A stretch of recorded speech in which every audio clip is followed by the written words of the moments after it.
2절입니다. 에스더서 8장 2절 말씀 보겠습니다. 에스더서 8장 2절 말씀입니다. 자막을 참조해서 제가 2절, 여러분 6절 한 절씩 교독합니다. 8장 2절입니다. 왕이 하만에게서 거둔 반지를 빼어 모르드게에게 준지라. 에스더가 모르드게에게 하만의 집을 관리하게 하니라. 6절 내가 어찌 내 민족이 화당함을 참아보며 내 친척의 멸망함을 참아보리까 하니. 8절 너희는 왕의 명의로 유다인에게 조서를 뜻대로 쓰고 왕의 반지로 인을 칠지어다. 왕의 이름을 쓰고 왕의 반지로 인친 조서는 누구든지 철회할 수 없음이니라 하니라. 11절 조서에는 왕이 여러 고을에 있는 유다인에게 허락하여 그들이 함께 모여 스스로 생명을 보호하여 각 지방의 백성 중 세력을 가지고 그들을 치려하는 자들과 그들의 처자를 죽이고 도륙하고 진멸하고 그 재산을 탈취하게 하되. 17절 왕의 어명이 이르는 각 지방 각 읍에서 유다인들이 즐기고 기뻐하여 잔치를 베풀고 그 날을 명절로 삼으니 본토 백성이 유다인을 두려워하여 유다인이 되는 자가 많다. 아멘. 오늘은 에스더 8장 말씀 가지고 구원을 위한 모르드게의 영광 회복이라는 제목으로 말씀 함께 나누기 원합니다. 오늘 본문을 읽어보면 대적자 하만은 파멸당하고 그가 죽이려고 했던 모르드게가 높아지는 장면입니다. 특별히 모르드게가 영광을 얻는 부분이 1절과 2절, 15절에서 17절, 즉 이 8장 초두와 끝부분에 모르드게가 영광을 받는 장면이 나오는데 그 중간에 그러면 모르드게의 영광을 받는 장면은 쭉 이어지면 좋은데 중간에 뭐가 나오냐면 중간에 중간 구절에 뭐가 나오냐면 아수르의 왕의 조서가 새롭게 선포되는 장면을 끼워놓고 있습니다. 원래는 8장이 모르드게가 높아졌다 하면 되는데 중간에 아수르의 왕의 조서가 변경돼서 선포되는 장면이 나와요. 이거는 무엇을 이야기하냐면 모르드게를 하나님이 높이신 것은 모르드게 개인을 위한 게 아니고 하나님의 백성을 왕의 조서를 변경해서 하나님의 백성을 구원하기 위함이다. 즉 모르드게가 우리의 삶이 높아지고 하나님이 높은 자리에 세우는 것은 영혼 구원을 일어나고 그렇게 하신다는 것을 의도적으로 보여주기 위해서 중간에 조서의 내용을 끼워넣고 있습니다. 그걸 강조하고 있는 거죠. 그럼 오늘 본문에 우리가 이 본문을 읽으면서 만나게 되는 하나님은 어떤 분이십니까? 오늘 2절 말씀입니다. 왕이 하만에게서 거둔 반지를 빼어 모르드게에게 준지라. 에스더가 모르드게에게 하만의 집을 관리하게 하니라. 그동안은 숨어서 배후에서 일하는 모르드게를 높여주셔서 이제 공식적인 자리에서 하나님의 백성의 구원을 위해 일할 수 있는 기회를 허락하시더라는 거예요. 하나님 나라를 위해 이름도 없이 빛도 없이 섬기시기 바랍니다.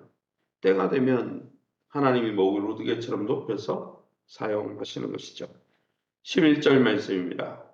조서에는 왕이 여러 고을에 있는 유다인들에게 허락하여 그들이 함께 모여 스스로 생명을 보호하여 각 지방의 백성 중 세력을 가지고 그들을 치려하는 자들과 그들의 처자를 죽이고 도륙하고 진멸하고 그 재산을 탈취하게 하되. 하만의 조서의 세밀한 부분까지 완전히 반전되게 변경되게 하셨습니다. 심은 대로 거두리라고 갈라디아에서 말씀하지 않았습니까? 그러기에 악한 하만은 조서를 역전시키는 하나님의 능력과 하나님의 역사로 인해서 하나님의 백성을 죽이거나 송사할 수 없었다는 거예요. 하나님은 사망의 권세나 죽음의 권세나 세상의 어떤 권세라도 하나님의 백성을 송사하지 못하도록 지키시고 보호하신다고 로마서 8장에 말씀하지 않았습니까? 그 하나님의 사랑과 능력을 의지하며 오늘도 이 험한 세상을 승리하시기를 예수 이름으로 축원합니다. 그럼 오늘 본문을 통해 우리에게 주는 교훈이 무엇일까요? 6절입니다. 내가 어찌 내 민족이 화당함을 참아보며 내 친척의 멸망함을 참아보리까? 에스더의 고백이죠. 에스더는 하만이 멸망하고 모르드게가 영광을 얻는 것으로 만족하지 않았습니다. 그랬으면 이 본문이 안 나오죠. 다시 왕 앞에 나가고 있어요. 왜 그렇습니까? 자기 민족의 구원을 위해서 끝까지 노력하고 있다는 거예요. 그래서 뭐라고 합니까? 내 민족이 화당함을, 또 뭐라고 합니까? 내 친척의 멸망함을. 친척이 어디 있어요? 에스더는 고아인데. 그 친척은 민족을 이야기하는 거예요. 민족을 자신의 가족으로 보고 있다는 거죠. 내 민족, 내 친척이라는 단어를 통해 그의 민족의 공동체와 민족 공동체를 향한 사랑이 얼마나 강렬했는지 그녀의 강구하는 자세와 설득하는 말을 통해 확인할 수 있습니다. 사랑하는 성도 여러분, 저와 여러분도 주변에 고통당하는 믿음의 형제 자매들을 위해 이런 강렬한 사랑을 가지고 기도하고 있습니까? 하나님의 일하심을 믿고 또 하나님의 도우심 가운데 정말 우리의 성도들을 또 믿지 않는 자들 가운데 하나님의 백성이 될 자들을 위해서 기도할 수 있는 저와 여러분 될 수 있기를 예수님 이름으로 축원합니다. 8절입니다. 너희는 왕의 명의로 유다인들에게 조서를 뜻대로 쓰고 왕의 반지로 인을 칠지어다. 왕의 이름을 쓰고 왕의 반지로 인친 조서는 누구든지 철회할 수 없음이니라. 아수르의 왕이 이야기하는 거죠. 아수에로 왕은 에스더와 모르드게에게 조소에 대한 일체의 권한을 맡기고 있습니다. 너네 뜻대로 쓰고 내 반지로 도장을 꽉 찍어서 이것이 왕의 명이다 이렇게 조소를 보내라는 거죠. 이렇게 에스더와 모르드게에게 모든 일들의 권한을 맡기듯이 하나님은 오늘날 우리들에게 세상에 죽어가는 영혼들의 구원을 맡기신 것입니다. 사랑하는 성도 여러분, 저와 여러분은 그만큼 하나님 앞에서 책임 있는 존재로 우리를 세워 주셨다는 것이죠. 그러기에 우리가 어디에 서 있든지 영혼 구원을 위해서 힘쓰라고 세우신 하나님 나라 정권 대사의 사명을 가지고 그 특권을 가지고 하나님을 위해 주의 나라를 위해서 일하면서 하나님 주시는 참 보람을 누리시기를 예수님 이름으로 축원합니다. 11절입니다. 11절 말씀. 조소에는 왕이 여러 고을에 있는 유다인들에게 허락하여 그들이 함께 모여 스스로 생명을 보호하여 각 지방의 백성 중 세력을 가지고 그들 유대인들을 치려하는 자들과 또 그들의 처자를 죽이고 도륙하고 진멸하고 그 재산을 탈취하게 하라 했습니다. 원수를 이렇게 진멸하라. 즉 유대인들을 자기가 갖고 있는 권력을 동원해서 죽이려고 하는 그 사람들과 그 사람들의 처자를 다 죽여버려라. 이렇게 조소를 내린 것은 원수를 진멸하는 조소를 내린 것은 하나님이 심판하는 걸 즐기고 사람 죽이는 걸 좋아해서가 아닙니다. 왜 원수를 진멸하라고 조소를 내렸냐면 이 방법이 아니면 유대 백성, 즉 하나님의 백성을 보호할 수 있는 방법이 없기 때문이에요. 하나님의 원수인 사단의 권세를 멸하지 않고는 하나님의 백성을 보호할 방법이 없기 때문에 마지막 때가 되면 예수님 오셔서 어떻습니까? 하나님의 원수로 행한 사단과 그의 편에 섰던 자들을 다 멸망시키는 거예요. 왜요? 그들이 있으면 누룩의 곰팡이처럼 어떻습니까? 곰팡이를 놔두면 다 썩어버리잖아요. 그거 어떻게 합니까? 돌을 내야 되는 거죠. 하나님 그렇게 하신다는 거예요. 마찬가지로 영적으로 이거는 무엇을 이야기합니까?